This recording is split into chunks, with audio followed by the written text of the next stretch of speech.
మనకి మనుష్య జన్మ అన్నది అంత తేలికగా లభ్యమయ్యేది కాదు అని శాస్త్రాలు చెప్తున్నాయి. సృష్టిలో 84 లక్షల జీవరాశులున్నాయి. ఈ 84 లక్షల జీవరాశుల్ని ప్రధానంగా 4గా విభాగం చేశారు. జరాయుజములు, అండజములు, స్వేదజములు, ఉద్భుజములు అంటారు. జరాయుజములు అంటే మావి చేత పుట్టేవి, ఆవు దూడ మొదలైనవి. అండజములు అంటే ముందు గుడ్డు పుట్టి తర్వాత గుడ్డు పొదగబడి అందులోంచి పిల్ల రావడం, పక్షులు మొదలైనవి. స్వేదజములు అంటే చెమటలోంచి పుట్టేవి, పేలు మొదలైనవి. ఉద్భుజములు అంటే భూమిని చీల్చుకొని పైకొచ్చేవి, చెట్లు మొదలైనవి. ఈ 4 రకాల ప్రాణులు కలిపి 84 లక్షల జీవరాశులున్నాయి అని. ఈ 84 లక్షల జీవరాశులలో సర్వోత్కృష్టమైనటువంటి ప్రాణి మనుష్యుడు. జంతూనాం నరజన్మ దుర్లభం అంటారు. అసలు నరజన్మ లభించడం అంత తేలిక విషయం కాదు అని శాస్త్రవాక్కు. శంకరాచార్యుల వారు వివేక చూడామణి చేస్తూ ఒక మాట అంటారు, 4 విషయాలు మాత్రం కేవలం భగవంతుని యొక్క అనుగ్రహం చేత మాత్రమే సాధ్యమవుతాయి అంటారు. అందులో మనుష్యత్వం, ముముక్షత్వం, మహాపురుష సంశ్రయం. అసలు ఎన్నో జన్మలు ఎత్తుతూ ఉంటారు జీవులు. అందులో మనుష్య జన్మలోకి రావడం, మనిషిగా పుట్టిన తరువాత అసలు భగవంతుడెవరు, భగవంతుడి గురించి తెలుసుకుందాం, మనిషిగా నాకున్నటువంటి గొప్పతనం ఏమిటి, మిగిలిన ప్రాణుల కన్నా ఎందుచేత మనుష్య ప్రాణి చాలా గొప్పది అని చెప్పబడింది అన్న విషయాన్ని తెలుసుకొని తద్వారా మనుష్య శరీరాన్ని సక్రమంగా వినియోగించుకొని ఇంకా మళ్ళీ పుట్టవలసిన అవసరాన్ని పోగొట్టుకోగలిగిన స్థితికి ఎదగగలగడం, అది ముముక్షత్వం. 3వది మహాపురుష సంశ్రయం.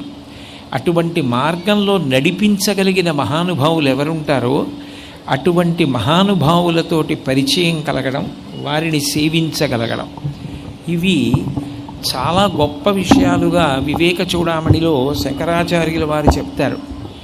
అటువంటి చాలా గొప్పదైనటువంటి జన్మలలో ఒకటి మనుష్యత్వం, మనిషిగా పుట్టడం. అటువంటి మానవ జన్మ ఎందుచేత అంత గొప్పది అంటే ప్రధానంగా మనిషి జన్మకున్నటువంటి గొప్పతనం, మనిషికి బుద్ధి ఉంది, వాక్కు ఉంది. మనిషి మాత్రమే మాట్లాడగలడు, మిగిలిన ప్రాణులు మాట్లాడవు. అట్లాగే మనిషికి మాత్రమే బుద్ధి ఉంది. ఆ బుద్ధి ఉన్న కారణం చేత మనుష్యుడు శాస్త్రము చేత ప్రతిపాదింపబడిన విషయాన్ని తెలుసుకోగలుగుతాడు. ఇవి మనిషికి ఉన్నటువంటి గొప్పతనం. వాక్కు చేత తాను తరించడం, తాను మంచి మాటలు మాట్లాడగలగడం, తద్వారా అవతల వారిలో ఉన్నటువంటి అజ్ఞానాన్ని తొలగించగలగడం. ఇది కేవలం మనుష్యులకు తప్ప అన్యులకు సాధ్యం కానటువంటి విషయం. అంటే ఇతర ప్రాణులకు అది సాధ్యం కాదు. అంత గొప్పదైనటువంటి మనుష్య జన్మ అసలు లభ్యం కావడమే చాలా గొప్ప. మిగిలిన ప్రాణుల కన్నా మనుష్య ప్రాణి ఎంత గొప్ప స్థితిని పొందగలడో మనకి శాస్త్రాలు నిరూపణం చేశాయి. తిరియక్కులు అని ఉంటాయి.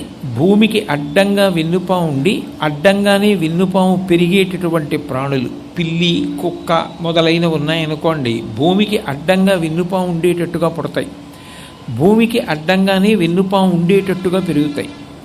కానీ మనిషి అట్లా కాదు, అడ్డంగా వెన్నుపాము ఉండేటట్టుగా పుట్టి నిలువుగా పెరుగుతాడు. అంటే ఊర్ధ్వముఖ చలనం చేసి ఏది తెలుసుకోవాలో అది తెలుసుకునే ప్రయత్నం చెయ్యడానికి యోగ్యమైన శరీరం ఉన్న ప్రాణి అని మనుష్యుని యొక్క వెన్నుపాము చేతనే నిర్ణయింపబడుతోంది. అంత గొప్పవాడైనటువంటి మానవుడు నాకు శాస్త్రం అక్కర్లేదు, గురువులు అక్కర్లేదు, పెద్దలు చెప్పిన మాటలు అక్కర్లేదు, నాకు ఏది తోస్తే అది చేస్తాను, నాకు ఏది సుఖం అనుభవిస్తే దాన్ని అనుభవిస్తానని యథేచ్ఛగా ప్రవర్తించి పాపాన్ని మూట కట్టుకొని కొన్ని కోట్ల జన్మల పాటు మళ్ళీ తిరియక్కుగా వెళ్ళిపోగలడు. అంటే మళ్ళీ భూమికి అడ్డంగా వెన్నుపాము ఉండే ప్రాణిగా కిందకి జారిపోతాడు. కాదు, నేను ఎట్లా శాస్త్రం చెప్పిందో, ఎట్లా గురువులు చెప్పారో, ఎట్లా పెద్దలు చెప్పారో అట్లాగే నేను ప్రవర్తిస్తాను. అని శాస్త్రమునకు కట్టుబడి మంచి పనులు చేస్తూ దీని వలన నాకు కొంత పుణ్యం కావాలి అని కోరుకుంటే పుణ్యాన్ని సముపార్జించుకున్న కారణం చేత దేవతా పదవులలోకి వెళ్ళి కూర్చోగలడు. ఆ చేసుకున్న పుణ్యం పూర్తి అయిపోయిందనుకోండి, క్షీణే పుణ్యే మర్త్యలోకం విశంతి, మళ్ళీ ఆ స్వర్గలోకం నుంచి దేవతా పదవి పోయి మనుష్యుడిగా భూమి మీద పడిపోతాడు.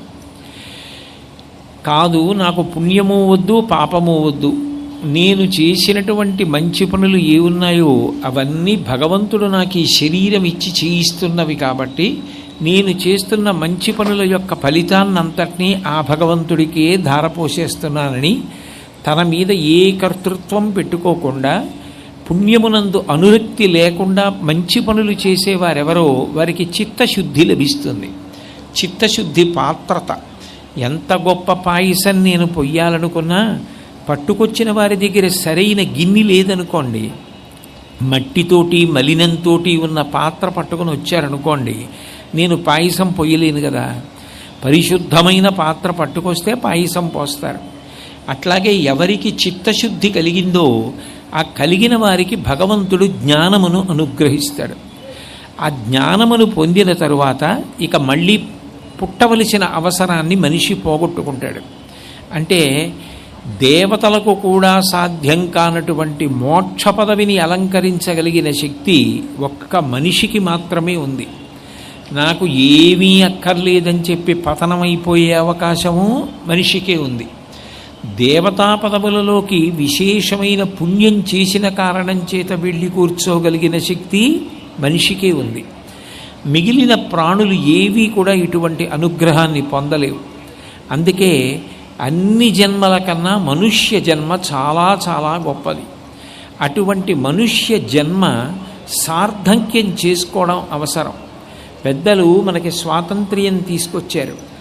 వారు మనకి స్వాతంత్ర్యం తీసుకురావడం ఒకెత్తు, మనం ఆ స్వాతంత్ర్యాన్ని నిలబెట్టుకుని అభివృద్ధిలోకి రావడం ఒకెత్తు. పెద్దలు బోలెడంత ఐశ్వర్యాన్ని సంపాదించి మనకివ్వచ్చు, కానీ వారు సంపాదించిన ఐశ్వర్యాన్ని నిలబెట్టుకోవడం, వృద్ధిలోకి తెచ్చుకోవడం మనం చెయ్యవలసిన కర్తవ్యం. అట్లాగే భగవంతుడు అనుగ్రహించి మనకి ఇంత గొప్ప శరీరాన్ని ఇచ్చాడు, మనుష్య జన్మని ఇచ్చాడు.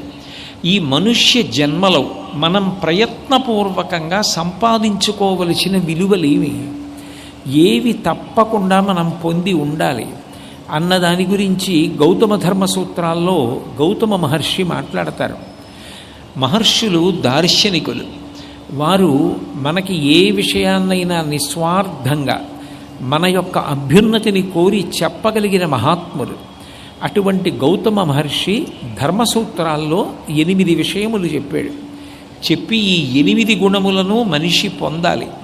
పొందితే అటువంటి మనుష్య జన్మ పరిపూర్ణమైనటువంటి మనుష్య జన్మ అవుతుంది అని చెప్పాడు. దానిలో మాట్లాడుతూ దయా సర్వభూతేషు, శాంతి, అనసూయ, శౌచం, అనుద్వేగం, దానితో పాటుగా మనిషి పొంది ఉండవలసినది మాంగల్యం, అకార్పణ్యం, అస్పృహ, చేష్టదా, ఆత్మగుణాహ అన్నాడు. ఈ 8 కూడా మనిషి పొందవలసినటువంటి ఆత్మగుణములు. ఈ 8 గుణములు ప్రయత్నపూర్వకంగా పొందడానికి మనం ప్రయత్నం చేయకపోతే భగవంతుడు ఎంత గొప్ప జన్మ అయినటువంటి మనుష్య జన్మ ఇచ్చినప్పటికీ దాన్ని సార్థక్యం చేసుకోవడం సాధ్యం కాదు. విలువ సంతరించుకోవడము అన్న మాటకు అర్థం ఏమిటంటే, మీరు ఏ ప్రయత్నం చేత ఎన్ని గుణములను పొందుతారో ఆ గుణముల చేత విలువ పెరుగుతుంది. చూడండి, అదే కాగితం, రూపాయి కాగితం, అదే కాగితం 10 రూపాయల కాగితం ఉంటుంది, 50 రూపాయల కాగితం ఉంటుంది, 100 రూపాయల కాగితం ఉంటుంది, ఇంకా ఎక్కువ కూడా ఉంటాయి. విలువ మారినట్లే ఎన్ని గుణములను జీవితంలో బాగా తెలుసుకుని ఉన్నాడు అన్నదాన్ని బట్టి, ఎన్ని గుణములను అనుష్ఠిస్తూ ఉంటాడు అన్నదాన్ని బట్టి మనిషి యొక్క జీవితం విలువ పెరుగుతుంది. తద్వారా భగవంతుడి యొక్క అనుగ్రహానికి పాత్రుడవుతాడు. అందులో అన్నిటికన్నా మొట్టమొదట తెలుసుకోవలసిన గుణం ఏది అంటే దయా సర్వభూతేషు. సమస్త భూతముల యందు దయ కలిగి ఉండవలసినటువంటి అవసరం అటువంటి లక్షణం ఒక్క మనుష్యునకు మాత్రమే ఉంటుంది. మిగిలిన ప్రాణులకు ఈ దయ అన్న మాట అన్వయం కాదు. ఒక పెద్ద పులి ఉందనుకోండి, మీరు పెద్ద పులి దగ్గరికి వెళ్ళి దయ గురించి బోధ చేస్తానంటే కుదరదు. స్వభావరీత్యా అది కడుతూ ఉంటుంది. దాని ఆ జన్మాంతరం ఆ లక్షణంతోటే ప్రవర్తిస్తుంది తప్ప అకస్మాత్తుగా దానికి దయ ఏర్పడడం, కరుణతో ప్రవర్తించడం, ఒక్కొక్కసారైనా కనీసం దయతో ఉండడం, ఇటువంటి మాటలు పులికి అన్వయం కావు. కానీ మనిషి అట్లా కాదు. సాటి మనుష్యుల పట్ల కాదు, దయా సర్వభూతేషు, సమస్త ప్రాణుల యందు ప్రేమతో ఉండవలసిన అవసరం ఉన్న ప్రాణి మనుష్యుడు. ఎందుచేతనంటే మీరు చూడండి, సృష్టిలో ఏ ప్రాణి కూడా ఇతర ప్రాణిని ఆహారం కోసం తప్ప ఇతరమైన అవసరం కోసం వాడుకోదు. ఒక మాంసాహారి ఉందనుకోండి, ఒక పెద్ద పులి ఉంటే ఒక లేడిని దేనికి చంపుతుంది అంటే కేవలం దాని మాంసం తిని తన జీవితాన్ని నిలబెట్టుకోవడం కోసం చంపుతుంది. అంతేకాని లేడి చర్మాన్ని ఒలుచుకొని చలివేసినప్పుడు తాను కట్టుకోవడానికో కప్పుకోవడానికో పులి చంపదు. ఏ ప్రాణి కూడా ఇతర ప్రాణిలో ఉన్న గొప్ప విభూతి ఏదుందో తెలుసుకొని తన కొరకు అని వాడుకోదు. కానీ మనిషి మాత్రం ఈ సృష్టిలో ఉన్న సమస్త ప్రాణులలో ఉన్న గొప్ప విభూతి ఏదుందో అది చూసి తన కొరకు వాడుకుంటాడు. అది మనిషికి ఉన్న లక్షణం. ఒక గుర్రం ఉందనుకోండి, దాని డెక్కలు చీలి ఉండవు, కాబట్టి గుర్రం పర్వతాలు కూడా ఎక్కుతుంది. గుర్రం పర్వతాలు కూడా ఎక్కగలదు అని గుర్రం మీద కూర్చొని పర్వతాలు కూడా ఎక్కగలిగినటువంటి లక్షణం మనిషికి ఉంటుంది. మనిషి గుర్రాన్ని వాడుకుని తాను శ్రమ పడకుండా కొండెక్కుతాడు. గాడిద బరువు మోస్తుంది, కాబట్టి ఆ గాడిద మీద బరువు వేసి తాను మోయవలసినటువంటి బరువుని గాడిద చేత మోయిస్తాడు. అంటే గాడిదలో ఉన్నటువంటి బరువు మోయగలిగిన విభూతిని తాను వాడుకుంటున్నాడు. ఒక కుక్క ఉంది, ఆ కుక్కకి విశేషమైనటువంటి విశ్వాసం ఉంటుంది. దానికి ఉన్న ప్రేమ చెప్పడం సాధ్యం కాదు, అంత ప్రేమ ఉంటుంది కుక్కకి. అటువంటి కుక్కని వీధిలో విడిచిపెట్టి తలుపులన్నీ వేసేసి తాను లోపలికి వెళ్ళి పడుకుంటాడు. ఎంత చలిగా ఉండనివ్వండి, కుక్క రాత్రంతా ఇంటి చుట్టూ తిరుగుతూ ఎక్కడైనా కొంచెం అలికిడైతే యజమానికి ఇబ్బంది కలుగుతుందేమో, యజమాని ఇంట్లో ఉన్న వస్తువులు ఎత్తుకుపోతారేమో అని అరిచి వచ్చిన వాడి మీద కలియబడుతుంది. అంత విశ్వాసం కుక్కది. తెలంగాణ సారస్వత పరిషత్ వారు పరిణత వాక్కులు అని ఒక మంచి గ్రంథాన్ని ప్రచురించారు. అందులో చాలా కాలం పాటు, సుదీర్ఘకాలం పాటు తెలుగు భాషకి సాహిత్య రంగంలో సేవ చేసినటువంటి మహానుభావుల యొక్క ఆత్మకథతో కలిపి వారి జీవితానుభవాల్ని వ్యాసాలుగా ప్రచురింపజేశారు. అందులో ఉడయవర్లు అని గొప్ప పాత్రికేయులైన ఆయన ఒక వ్యాసాన్ని రచించారు. ఆ వ్యాసంలో ఆయన ఒక మాట చెప్పారు. చిన్నతనంలో ఆయన వేరొక ఊరిలో చదువుకుంటుండేవారు. చదువుకుంటున్న రోజుల్లో, ఆయన 7వ తరగతిలో ఉన్న రోజుల్లో ఎవరింట్లోనో కుక్క ఈనితే బొద్దుగా ఉన్న ఓ కుక్క పిల్లని తెచ్చుకుని కొన్నాళ్ళు సెలవులకు వచ్చినప్పుడు ఇంట్లో పెంచుకున్నారు. ఆ తర్వాత ఆయన చదువుకోవడానికి మళ్ళీ పక్క ఊరు వెళ్ళిపోయారు. కానీ ఉడయవర్లు గారి తాతగారు ఆ కుక్క ఇంట్లో తిరగడానికి అలవాటు పడిపోయిందని ఆ కుక్కని పెంచి పెద్ద చేశారు. ఆ కుక్క ఎప్పుడూ ఆయనతోనే ఉండేది, ఆయనతోనే తిరుగుతూ ఉండేది. కొంతకాలం అయిపోయిన తర్వాత ఆ తాతగారు శరీరత్యాగం చేశారు, ఆయన మరణించారు. ఈ ఉడయవర్లు గారు కూడా చదువుకుంటున్న ఆయన తాతగారు మరణించారని పై ఊరు నుంచి వచ్చారు. ఆ తాతగారి శరీరాన్ని తీసుకెళ్ళి శ్మశానంలో దహనం చేశారు. ఈ కుక్క కూడా ఆయనతో పాటుగానే వెళ్ళి ఆయన్ని దహిస్తూ ఉంటే ఏడుస్తూ నిలబడింది. 11 రోజుల పాటు అంత్యేష్టి సంస్కారం చేయడానికి ఇంట్లో ఉన్న వాళ్ళందరూ శ్మశానానికి వెళ్ళేవారు. ఈ కుక్క కూడా ప్రతిరోజు అక్కడికి వెళ్ళేది. 11వ రోజు ఆయన అస్థికలు తీసేసిన తరువాత ఆ మిగిలిపోయినటువంటి బూదిలో అది ఏడుస్తూ దొల్లుతూ అక్కడే పడి ప్రాణం వదిలిపెట్టేసింది. అంటే ఆ తాతగారి పట్ల అంత మక్కువ పెంచుకుంది. ఒక కుక్కకి అంత అభిమానం ఉంటుంది. ఆ విశ్వాసాన్ని వాడుకుని మనిషి తాను లోపల తలుపులు వేసుకొని నిద్రపోతూ ఉంటాడు. కుక్క యొక్క సేవ ద్వారా తన ఆస్తిని రక్షించుకుంటాడు, తాను భద్రంగా ఉంటాడు. ఇట్లా సృష్టిలో ఎన్ని ప్రాణులున్నాయో అన్నిటిలో ఉన్నటువంటి గొప్ప గొప్ప విభూతులన్నింటినీ మనిషి తీసుకుంటాడు. కోయిల పాట పాడిందనుకోండి, అది పంచమస్వరం చేసి సంగీతం నేర్చుకుంటాడు. నెమలి నాట్యం చేసిందనుకోండి, దాంట్లోంచి నృత్యాన్ని అభ్యాసం చేస్తాడు. జంతువుల యొక్క చర్మంతో మృదంగాదులు తయారు చేసి వాయిస్తాడు. ఆవు పాలు గొప్పవి, అవి తీసుకెళ్ళి శివలింగానికి అభిషేకం చేసి తాను ఇక్కడ పైలోకాల్లో సౌఖ్యం పొందుతాడు. మారేడు చెట్టు కదలదు, మారేడు దళాలు తాను కోసుకుని శివార్చన చేసి తరిస్తాడు. సృష్టిలో ఎన్ని ప్రాణులు ఉన్నాయో అన్ని ప్రాణుల యొక్క విభూతిని మనిషి వాడుకుంటాడు. అలా వాడుకుంటున్న మనిషికి ఉండవలసిన లక్షణం ఒకటి ఉంది, దయా సర్వభూతేషు. అన్ని ప్రాణుల పట్ల దయ ఉండాలి. దయ అంటే ప్రేమ. ప్రేమ ఉండి తీరాలి అని నేను అన్నాను అనుకోండి, అట్లా దయని పుట్టమంటే పుట్టదు. నిర్బంధంగా ప్రేమించడం ఎవరికీ సాధ్యం కాదు. ప్రేమ అన్నది మనసులో పుట్టాలి తప్ప మీరు వీరిని ప్రేమించి తీరండి అంటే పక్కవారిని ఎలా ప్రేమిస్తారు? ప్రేమించడానికి ఒక కారణం ఉండాలి. శాస్త్రం దాని గురించి మాట్లాడింది. ఎందుకు అన్ని ప్రాణులను ప్రేమించగలగాలి అంటే, ఆత్మవత్ సర్వభూతేషు. ప్రహ్లాదోపాఖ్యానంలో, ఆ భాగవతంలో ప్రహ్లాదుడి యొక్క గుణములను చెప్తూ అంటారు, తన యందు సర్వభూతముల యందు ఒక భంగి సమహితత్వంబున పరగువాడు. నాలో ఏ జీవుడున్నాడో అదే జీవుడు అందరిలోనూ ఉన్నాడు. ఆకలి వేస్తే నాకెంత బాధ కలుగుతుందో అవతల వారికి కూడా అంతే బాధ కలుగుతుంది. కాబట్టి ఇందులో ఉన్న ప్రాణానికి అందులో ఉన్న ప్రాణానికి, ఇందులో ఉన్న జీవుడికి అందులో ఉన్న జీవుడికి భేదం లేదు. కాబట్టి అవతల ఉన్నటువంటి జీవుడి బాధ చూసి తాను తట్టుకోలేని స్థితిని పొందాడనుకోండి, అది ప్రేమ, అది దయ. ఆ దయ అన్ని గుణముల కన్నా చాలా చాలా గొప్ప గుణం. అసలు మనిషికి ఉండి తీరవలసిన గుణం ఏదైనా ఉంటే ఆ దయ. ఆ దయ కలిగిన వ్యక్తి ఎవరుంటాడో ఆయన భగవంతుడికి అత్యంత ప్రీతిపాత్రమవుతాడు. పూజ ఎంత చేశాడు, ఎంత గొప్పగా చదువుకున్నాడు అన్నదానికన్నా భగవంతుడు ప్రధానంగా చూసేది ఏది అంటే, నేను వీడిని మనుష్యుడిగా పుట్టించాను, వీడికొక్కడికే తెలుసు అన్ని భూతముల యందు ఉన్నటువంటి జీవుడు ఒక్కలాగే బాధపడతాడని, అందరి సంతోషం ఒక్కలాగే ఉంటుందని.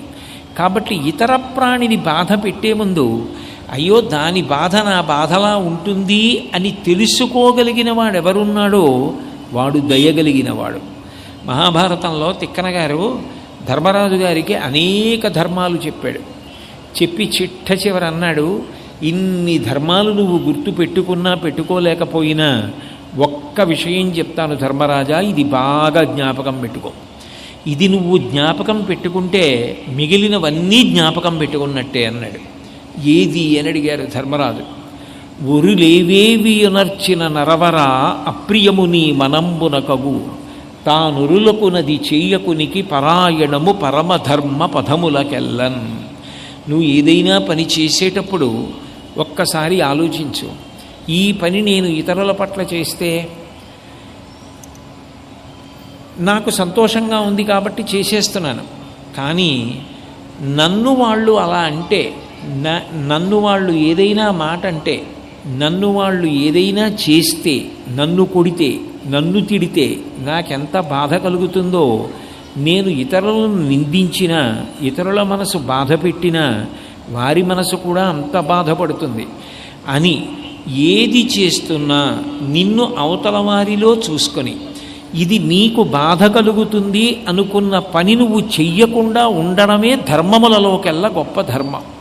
ఇంకా అంతకన్నా దయ చూపించడానికి, ప్రేమతో ఉండడానికి మార్గం ఉండదు. ఇది ఇతరులు నా పట్ల చేస్తే నాకు బాధ, కాబట్టి నేను కూడా ఇతరులకు ఇటువంటిది చెయ్యను అని నిగ్రహించుకోగలగడం గొప్ప.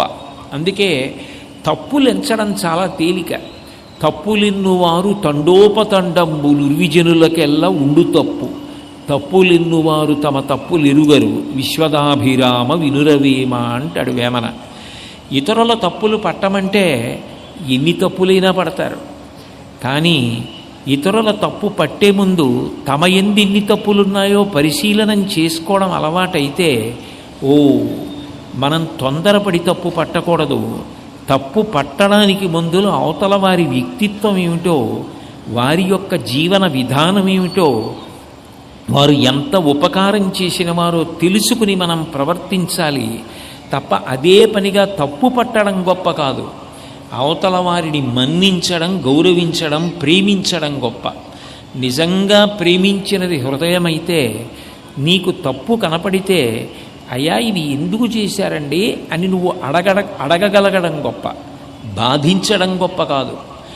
అది మనిషి సంతరించుకోవాలి జీవితంలో. అది రానప్పుడు ఎంత గొప్పవాడైనా ఆ దయాగుణం అలవడకపోతే దేవతలు సంతోషించరు. మీరు అందుకే మన పురాణ వాంగ్మయాన్ని పరిశీలించండి. కొన్ని ఘట్టాలు చాలా చిన్న చిన్న ఘట్టాలు ఉంటాయి, కానీ అవి అద్భుతమైనటువంటి ఘట్టాలు. భాగవతంలో నవమ స్కంధంలో రంతిదేవోపాఖ్యానం అని ఒక ఉపాఖ్యానం ఉంది. రంతిదేవుడు గొప్ప మహారాజు.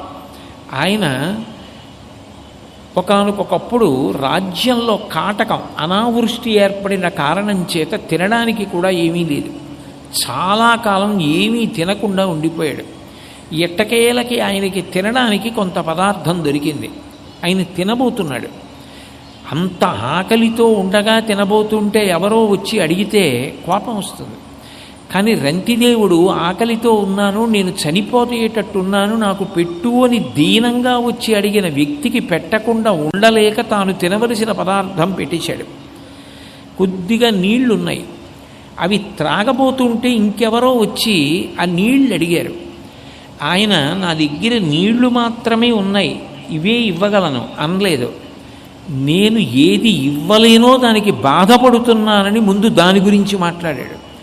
అన్నము లేదు, కొన్ని మధురాంబువులున్నవి త్రావుమన్నా రావన్నా, ఎల్ల శరీరధారులకు ఆపద కలిగిన వారి ఆపదల్ గ్రన్నన మాన్పి, వారికి ఉపకారము చేయుట కంటే నాకు మేలున్నదే, నాకు దిక్కు పురుషోత్తముడొక్కడి సొమ్ము పుల్కసా అంటాడు. అసలు ఏదైనా ఒక ప్రాణి కష్టంలో ఉన్నప్పుడు ఆదుకోగలగడం అన్నదానికన్నా అదృష్టమే ఉంటుంది. నేను నీకు ఇవాళ అన్నం పెట్టలేకపోతున్నాను, నా దగ్గర నీళ్లు మాత్రమే ఉన్నాయి, లేనిదేదో చెప్పి బాధపడ్డాడు. అన్నము లేదు, కొన్ని మధురాంబువులున్నవి త్రావుమన్నా, నా దగ్గర అన్నం లేదు, కొన్ని నీళ్లు మాత్రం ఉన్నాయి, ఇదిగో ఈ నీళ్లు తాగని చెప్పి ఆ నీళ్ళు ఇచ్చేశాడు. విశేషం ఏమిటంటే ఆయన యొక్క దయాగుణాన్ని చూసి దేవతలందరూ కూడా ప్రత్యక్షమయ్యారు. ప్రత్యక్షమై ఇది మనిషికి ఉండవలసిన లక్షణం, ఇంత గొప్ప దయను పొందేవే, ఈ దయని చూసి మేమందరం కూడా చాలా ఆశ్చర్యపోయి నీకు పరీక్ష పెట్టాం, నువ్వు నెగ్గావు అని రంతిదేవుణ్ణి పొగిడారు. అంటే మనిషికి ప్రధానంగా ఉండవలసిన లక్షణం ఏదైనా ఉంటే నిజానికి ఆ దయ. మనకి సనాతన ధర్మంలో మీరు చూడండి, అసలు భగవంతుని యొక్క మొట్టమొదటి లక్షణమేమి అని అడిగారనుకోండి, దయ. అందుకే మీరు చూడండి, ఏ రూపంలో భగవంతుడు ఉండనివ్వండి, ఆ రూపం యొక్క విశేషం చెప్పినప్పుడు ఏది చెప్తారు అంటే ఆయన యొక్క దయను చెప్తారు. రామచంద్రమూర్తి అన్నారనుకోండి, శ్రీ రఘురామచారు తులసీదలధామ శమక్షమాది శృంగార గుణాభిరామ త్రిజగన్నుత శౌర్యరమాలలామ దుర్వార కబంధ రక్షస విరామ జగజ్జన కల్మషర్ణవోత్తారకనామ భద్రగిరిదాశరథీ కరుణాపయోనిధి అంటారు. దయకి సముద్రం వంటివాడు భగవంతుడు. సముద్రం యొక్క లోతు తెలుసుకుందామని ఒక ఉప్పు బొమ్మ ప్రయాణం చేసి లోపలికి వెళ్ళిందనుకోండి, అది బయటికి వచ్చి చెప్పలేదు ఇంకా. ఎందుకంటే సముద్రం యొక్క లోతు తెలుసుకుందామని ప్రయాణం మొదలుపెట్టినటువంటి ఉప్పు బొమ్మ బయటికి వచ్చే లోపల సముద్రంలో తాను కరిగిపోయినట్టు భగవంతుని యొక్క దయాగుణాన్ని తెలుసుకునే ప్రయత్నం చేసినటువంటి మనిషి ఆయన యొక్క దయ యందు కరిగిపోతాడు. సముద్రమంత లోతైన దయగలిగిన వాడా అంటారు. పరమశివుడి గురించి మాట్లాడుతూ శంకరాచార్యుల వారి శివానంద లహరిలో కారుణ్యామృత వర్షిణం ఘన విపద్గ్రీష్మచ్చిదాకర్మటం విద్యాసస్య ఫలోదయాయ సుమనస్సంసేవ్యమిచ్ఛాకృతిం నృత్యన్ భక్తమయూరమద్రినిలయం చెంచజ్జటామండలం శంభో వాంఛతి నీలకంధర సదా త్వం మే మనశ్చాతకః అన్నారు. కారుణ్యామృత వర్షిణం, కరుణ అనే వర్షాన్ని కురిపిస్తూ ఉంటాడట శివుడు. అంత దయగలిగిన వాడు పరమాత్మ. నిజానికి అంత దయ భగవంతుడికి లేకపోతే మీరు ఆలోచించండి, ఒక ప్రాణి పుట్టేటప్పటికి ఆయన ముందు సిద్ధం చేస్తున్నది ఏది అంటే ఆహారాన్ని సిద్ధం చేస్తున్నాడు. తండ్రి కోట్లకు పడగలెత్తినవాడు కావచ్చు, కానీ ఒక పిల్లవాడు పుట్టేటప్పటికే తల్లి స్తన్యమునందు పాలు ఊరకపోతే ఆ పిల్లవాడు ఎట్లా బ్రతుకుతాడు? అది మనిషే కాదు, పంది పిల్ల కావచ్చు, కుక్క పిల్ల కావచ్చు. అవి పాలు త్రాగాలి అంటే ఆ తల్లి ఏదైనా తినచ్చుగాక, కానీ అవి పాలుగా మారి పిల్లలకి పట్టి పోషించుకుంటోంది. పిల్లలకి ఎలా తెలిసింది? ఆ స్తన్యమును నోట్లో పెట్టుకుంటే పాలు వస్తాయని. పందికి ఎలా తెలిసింది పిల్లలకి పాలు ఇవ్వాలని? ఎవరు ఆ రెండిటిలోకి ప్రవేశించి పోషణ చేస్తున్నాడు? ఎవరు ఆ సమయంలో పంది పిల్లలతో ఉన్నప్పుడు దాని యందు తిన్న ఆహారాన్ని పాలగా మార్చి పిల్లలు బ్రతికేటట్టు చేస్తున్నాడు? ఎన్ని కోట్లకు పడగలెత్తినవాడు తండ్రి అయినా అన్నం తీసుకొచ్చి పసిబిడ్డకు పెట్టలేడు కదా, తల్లి పాలివ్వాలి. ఏ పరమేశ్వరుడు ఈ సృష్టినంతటినీ నిర్వహిస్తున్నాడు? ఆరణ్య పర్వంలో మహాభారతంలో అంటారు, శాకాహారులున్నాయి, మాంసాహారులున్నాయి. మాంసాహారులు బ్రతకాలి అంటే ముందు శాకాహారులు బ్రతకాలి. కుందేళ్ళు, లేళ్ళు, జింకలు ఇటువంటివన్నీ కూడా అరణ్యంలో గడ్డిని, తీగల్ని, కాయలు, పళ్ళు ఇలాంటివి తిన్నాయనుకోండి, తిన్న తర్వాత దానివల్ల అవి కడుపు నింపుకుని పెరిగి పెద్దవైతే పులి, సింహం లాంటివి శాకాహారుల్ని చంపి మాంసం తిని అవి వృద్ధిలోకి వస్తాయి. అసలు వర్షం కురిపించి సూర్యకిరణముల ద్వారా కిరణజన్య సంయోగక్రియ చేసి ఇన్ని మొక్కలు పెరిగేటట్టు చేసిన వాడెవరు? పక్క పక్కనే కుంకుడి చెట్టు, మామిడి చెట్టు ఉంటే మామిడి చెట్టుకి తీయటి పళ్ళిచ్చి కుంకుడి చెట్టుకి చేదుకాయలు కాయిస్తున్నవాడెవరు? మల్లె పువ్వులో అంత సువాసన నింపినవాడెవడు? బురదలో పుట్టిన తామర పువ్వులో తేనె నింపినవాడెవరు? సమస్త ప్రాణులు ఎన్ని తప్పులు చేసినా అన్నం పెట్టి తిన్న అన్నం పప్పు, కూర, పులుసు, పచ్చడి కలిపి తినేసి కక్కినది మళ్ళీ తానే తినడం. అటువంటి పదార్థాన్ని లోపల కూర్చుని అహం వైశ్వానరో భూత్వా ప్రాణినాం దేహమాశ్రిత ప్రాణాపాన సమాయుక్తం పచాన్యన్నం చతుర్విధం అని జీర్ణం చేస్తున్నవాడెవరు? రాత్రి నిద్రపోతూ ఉంటే మీరు ఈ ఉపన్యాసం చెప్పండి అంటే నేను చెప్పలేను నిద్రలో, కానీ నేను నిద్రపోతున్నప్పుడు నా గుండె కొట్టుకునేటట్టు చేసిన వాడెవరు? నా మూత్రపిండములు పనిచేసేటట్టు చేసిన వాడెవరు? ఎవరి శాసనం అయితే ఇక ఆ గుండె కొట్టుకోవట్లేదు? 1,000,000 మంది వైద్యులు కూడి వచ్చిన కాని మరణమయ్యడి వ్యాధి మాన్పలేరు. ఎంతటి కరుణామూర్తి పరమేశ్వరుడు! భగవంతుడు అంత కరుణ కలిగినవాడు, గురువులు అంత కరుణ కలిగినవారు. అందుకే శంకరాచార్యుల వారి గురించి చెప్తూ శృతి స్మృతి పురాణానాం ఆలయం కరుణాలయం నమామి భగవత్పాద శంకరం లోకశంకరం అంటారు. గురువుకున్నంత దయ లోకంలో ఎవరికి ఉంటుంది? ఆవు ఎక్కడెక్కడో తిరుగుతుంది. పుట్ట మీద పెరిగినటువంటి పచ్చిగడ్డి కూడా ఎంతో జాగ్రత్తగా ఉడుపుగా గబగబ తినేసి వచ్చి పడుకుని మళ్ళీ మెడలోకి తద్వారా నోటిలోకి తెచ్చుకుని తిరిగి నవిలి బాగా నెమరవేసి పాలు తయారు చేస్తుంది. సాయంకాలం అయ్యేటప్పటికి దూడ వచ్చి పొదుగులో శిరములను నోటితో పట్టుకుని చంపరించి 4 మాటలు గుద్దేటప్పటికి పాలు విడిచిపెట్టేస్తుంది. అంత కష్టపడి తయారు చేసినటువంటి పాలని ఆవు దూడ వచ్చి పొదుగులో 4 మాటలు గుద్దితే వదిలిపెట్టేస్తోంది. మేఘం ఎక్కడో ఉప్పు సముద్రంలో ఉన్న నీటిని తాగి తీయటి నీటిగా మార్చి నిరాధారమైన ఆకాశంలో ప్రయాణించి వచ్చి వర్షం కురిపిస్తోంది. అటువంటి మేఘం ఏ కృతజ్ఞత కోరుకుంటోంది? ఇవన్నీ కూడా అపారమైనటువంటి దయను ఎలా చూపిస్తున్నాయో గురువు కూడా అంతే. తాను కష్టపడి అధ్యయనం చేసినటువంటి విషయాన్ని శిష్యుడు చెప్పమని ప్రార్థించి పాదములు పట్టుకునేటప్పటికీ నిరపేక్షగా దాన్నంతటినీ కూడా ప్రమోదం చేస్తున్నాడు. గురువు కారుణ్యమూర్తి. ఇది తెలుసుకోగలిగిన లక్షణం ఉన్నవాడెవరు? ఈ సృష్టిలో అటువంటి లక్షణము ఉన్నవాడు మనుష్యుడొక్కడే.